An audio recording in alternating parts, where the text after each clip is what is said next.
Hi friends, இன்றைக்கி நம்ம முன் பக்கமும் ஃப்ரண்ட்டும் பேக்கும் எப்படி ஜாயின் பண்ணுறதுன்னு பார்க்க போகிறோம்.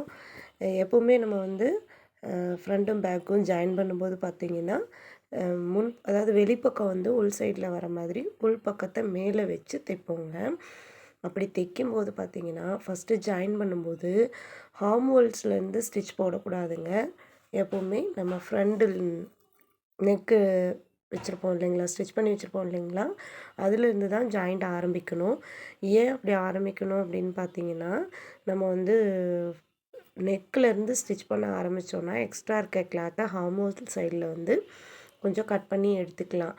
அப்படி கட் பண்ணி எடுத்துக்கிட்டோம் அப்படின்னு பார்த்தீங்கன்னா, நமக்கு ஹார்மோல் அவ்வளோ ஒன்றும் டெப்த்து கிடைக்காதுங்க. இதுவே நம்ம ஹார்மோல்லேருந்து ஜாயின் பண்ண ஆரம்பித்தோம் அப்படின்னு பார்த்தீங்கன்னா, நெக்கு சைடில் இப்போ எக்ஸ்ட்ரா கிளாத் வரும்போது நம்ம அதை கட் பண்ணி எடுத்தோம் அப்படின்னா, அது நமக்கு நெக்கு ரொம்பவே டெப்த் அதிகமாகி ஆழமாக போயிடும். அதுக்காக தான் சொல்கிறோம். இது பிகினர்ஸ்க்காக ஒரு வீடியோஸ் தாங்க. அதுக்காக தான் சொல்கிறேன். எப்போவுமே நம்ம தைச்சி முடிச்சுட்டு ஷோல்டர் ஜாயின் பண்ணும்போது நெக்கு சைட்லேருந்து நம்ம எப்போவுமே ஃப்ரண்ட் நெக்கு பேக் நெக்கு சைட்லேருந்து ஜாயின் பண்ண ஆரம்பிக்கணும். அது ஹார்மோல் சைடில் போய் அந்த தையல் முடிகிற மாதிரி பார்த்துக்கோங்க. அப்போ தான் கொஞ்சம் கிளாத் எக்ஸஸாக வெட்டியிருந்தா கூட நம்ம அதை கரெக்டாக ஈவனாக ஷோல்ட்ரு ஈவனானதுக்கப்புறம் எக்ஸ்ட்ரா இருக்கிறத கட் பண்ணிக்கலாம். இப்போ அதே மாதிரி தான் நான் இந்த பக்கமும் பாருங்கள், ஹார்மோல் சைட்லேருந்து வச்சு உங்களுக்கு காட்டுறேன். ஆனால் தைக்கும்போது அதை அப்படியே திருப்பி ஃப்ரண்ட் நெக்கும் பேக் நெக்கும் எங்கே ஸ்டார்ட் ஆகுதோ அந்த இடத்துல தான் நம்ம தைக்க ஆரம்பிக்கணுங்க. அப்படி தைங்க. அப்படி தைச்சிங்கன்னா மேக்ஸிமம் எக்ஸஸ் வராமல் தான் நம்ம கட் பண்ணுவோம். ஒரு வேளை எக்ஸஸாக இருந்ததுன்னா நம்ம அதை ஹார்மோல் சைட்லேருந்து கட் பண்ணி எடுத்துக்கலாங்க.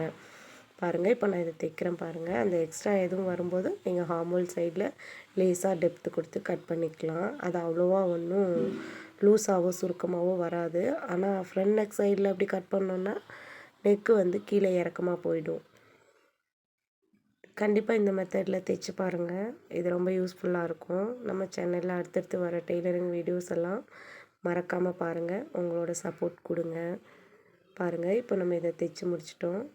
தைச்சிட்டு ஃப்ரண்ட் சைடில் காட்டுறோம் பாருங்கள். எனக்கு இந்த ப்ளவுஸில் எக்ஸஸாக கிளாத் எதுவும் வரலிங்க. சப்போஸ் அப்படி வர மாதிரி உங்களுக்கு இருந்தது அப்படின்னா நீங்கள் ஹார்மோல் சைடில் அது லேஸாக கட் பண்ணி எடுத்துக்கோங்க. நமக்கு 2 ஷோல்டருமே ஈவனாக தான் இருக்குது. ஒரு வேளை வரும்போது நம்ம அப்படி கட் பண்ணி எடுக்கிறதுக்காக தான் சொல்கிறேன். 2 ஃப்ரண்ட்டு பேக்கு ஷோல்ட்ரு சைட்லேருந்து தான் நம்ம தையலை ஜாயின் பண்ண ஆரம்பிக்கணும். 2 தையல் போட்டுக்கோங்க ஷோல்டரில். ஸ்டார்ட் பண்ணும்போது நல்லா 2, 3 ஸ்டிச்சஸ் கொடுத்து ஸ்டார்ட் பண்ணுங்கள். அவ்வளோதான் ஃப்ரெண்ட்ஸ். இந்த வீடியோ யூஸ்ஃபுல்லாக இருந்தால் லைக் பண்ணுங்கள். தேங்க்ஸ் ஃபார் வாட்சிங்.